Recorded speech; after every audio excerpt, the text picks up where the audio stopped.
Man, if I were the owner of that distillery, I would not be sleeping much. And these are...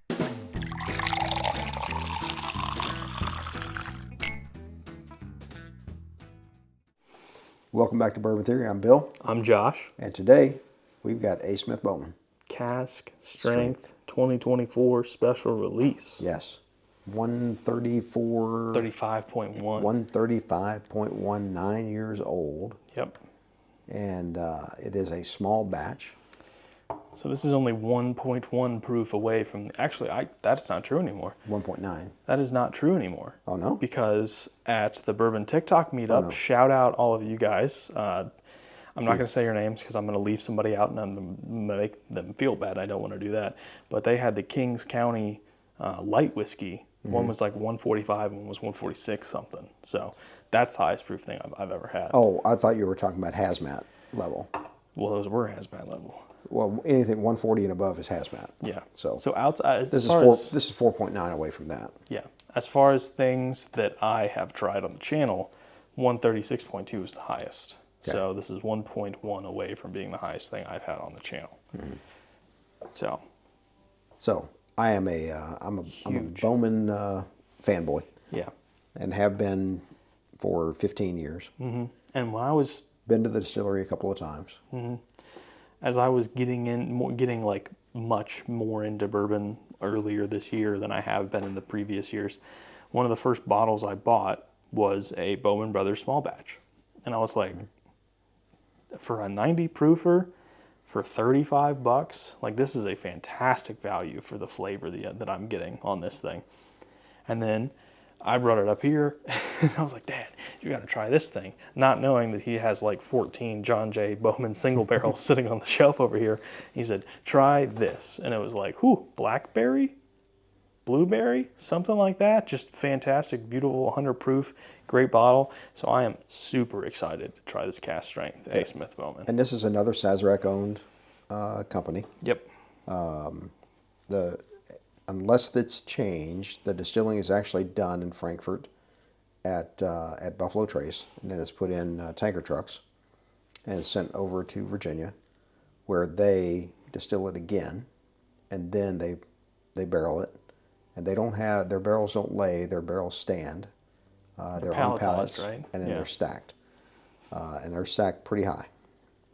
Which, for me, as a layman, not knowing the complexity that goes into ricking these barrels, to me, I'm like, what about those barrels on the bottom? Right. How much weight do they have on them? Right? But they have the steel bands on them. Yeah. And because a pallet doesn't weigh nothing. Right. A pallet's 20, 25 and there's pounds. four barrels on a pallet. So yeah, you get about 2,300 pounds somewhere in there. Per pallet. But when you're stacking them 7 and 8 high.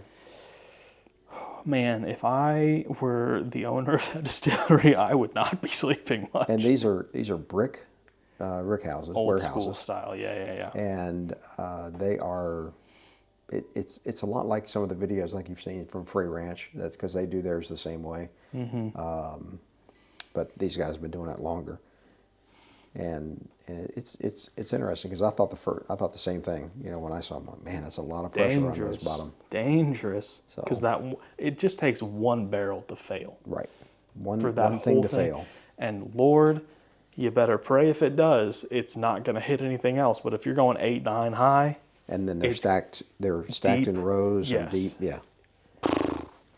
I would have to put some sort of support in there for me to sleep at night, or I would be like security cameras in the rick houses, just like clicking through each one, making sure everything's okay. And they probably, I'm sure they do have security cameras, but boy, let's get there. Get into this. I can smell it from here, and wow. Fruity. Yeah, there's something. Man, proofy. Proofy.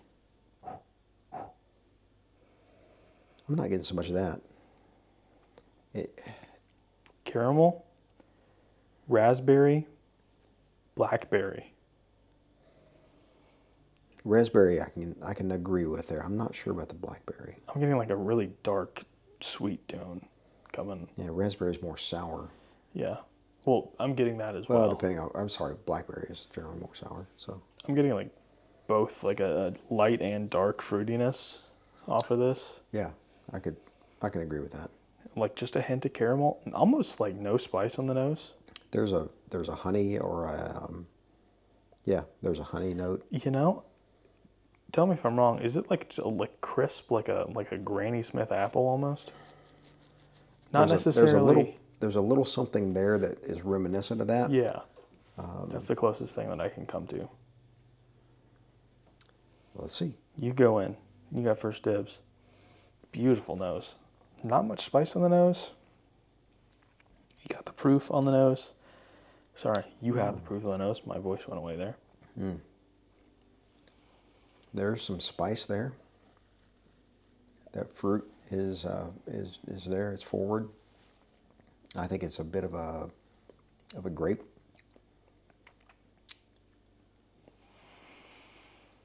And then the oak comes through on the back. It's a contender. It's a contender. Ooh. Man, made my eyes water a little bit.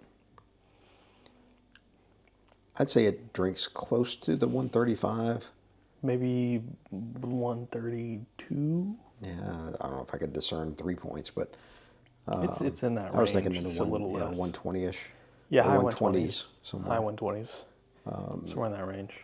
Sitting closer to 130 than 135 as far as when you're catching tasting. More of that burn off the proof than you are off the oak. But yeah. 9 years in the barrel is that is incredibly fruity. It is. It really is fruity. It's spicy. It's I mean, that is a proof bomb initially. It's complex. And then as that proof, you either I'm getting used to it or it's fading. I'm getting apple, I'm getting raspberry, I'm getting blackberry, and I'm getting just a hint of citrus, and I can't pinpoint exactly what. I don't know that I'm getting the citrus, but just a little on the finish. It doesn't last very long, just a little bit on the finish. Try and key in on that when you take your next sip. Yeah, the oak is not overpowering. It's there. Yeah, but really it's not mild. Overpowering. I mean, compared to some of the 10-year-old stuff and a 15 and a 13-year-old thing we tried earlier, for 9 years, it's significantly oaky, but it's like tamed down compared to the rest of the flavors. I do get more of the berry now on the front, on the nose. I still get a grape in there. I don't know about the citrus. Maybe it's on the palate. For me, it's just like a hint on the finish right before that oak kind of rolls over. Now the ethanol came through after adding that drop. This has one of the most insane sticks to a glass that I have ever seen. It's holding all over I'm going to have the to get up and show That's holding all That's over the place. That's weird. That's crazy. I'm going to get the camera to focus in on this.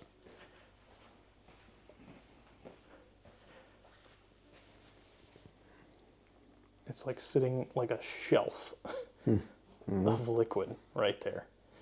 That's crazy. Let me make sure it refocused. Yeah, we're good. Of course it is me. Key in on the best quality. How could it not? That's good. This is very good. That is really, really good. There's a significant oak there, more than I would expect on a 9-year.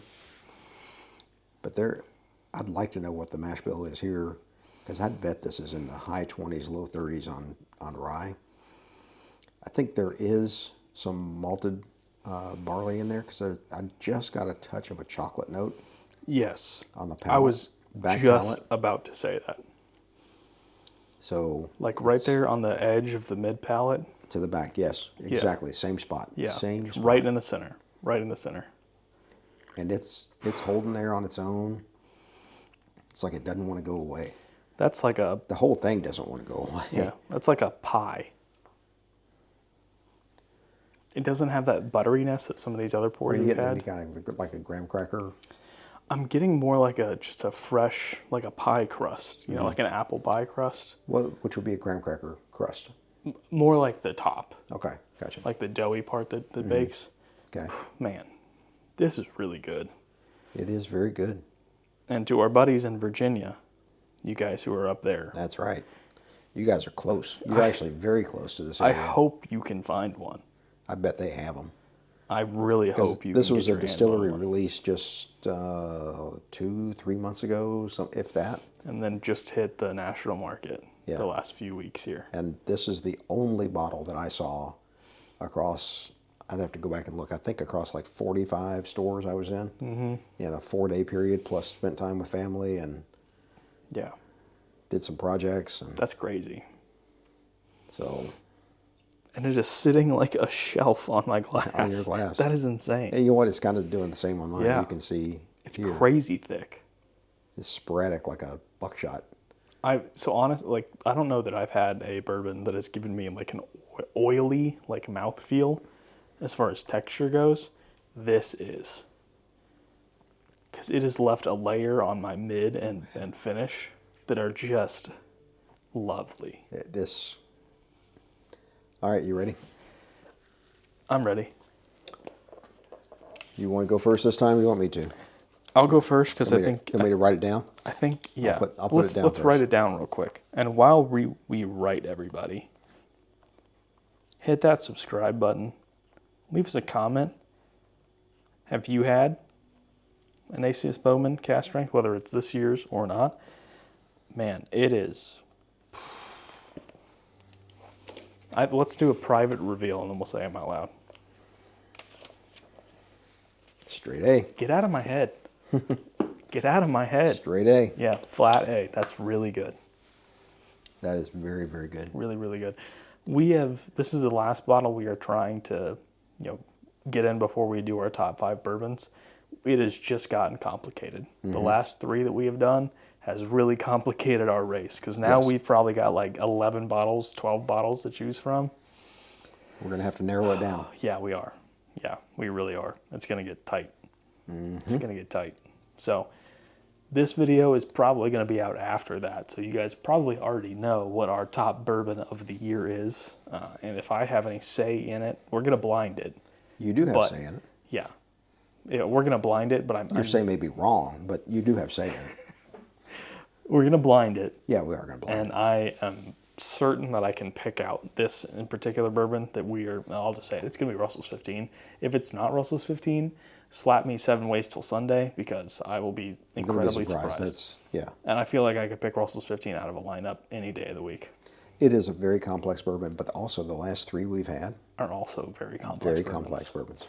Yes. So we are going to do that now. We're going to nail down our top 5 ryes and top 5 bourbons and then get to blind tasting those. So if Josh comes with some bruises on the next video around his face and eyes and a little blood, You know that I got slapped 7 ways till Sunday. that's right. So guys, thank you so much for being here with us. This has been fantastic. Fantastic bottle. If you can get your Yes. hand on one of these, do it.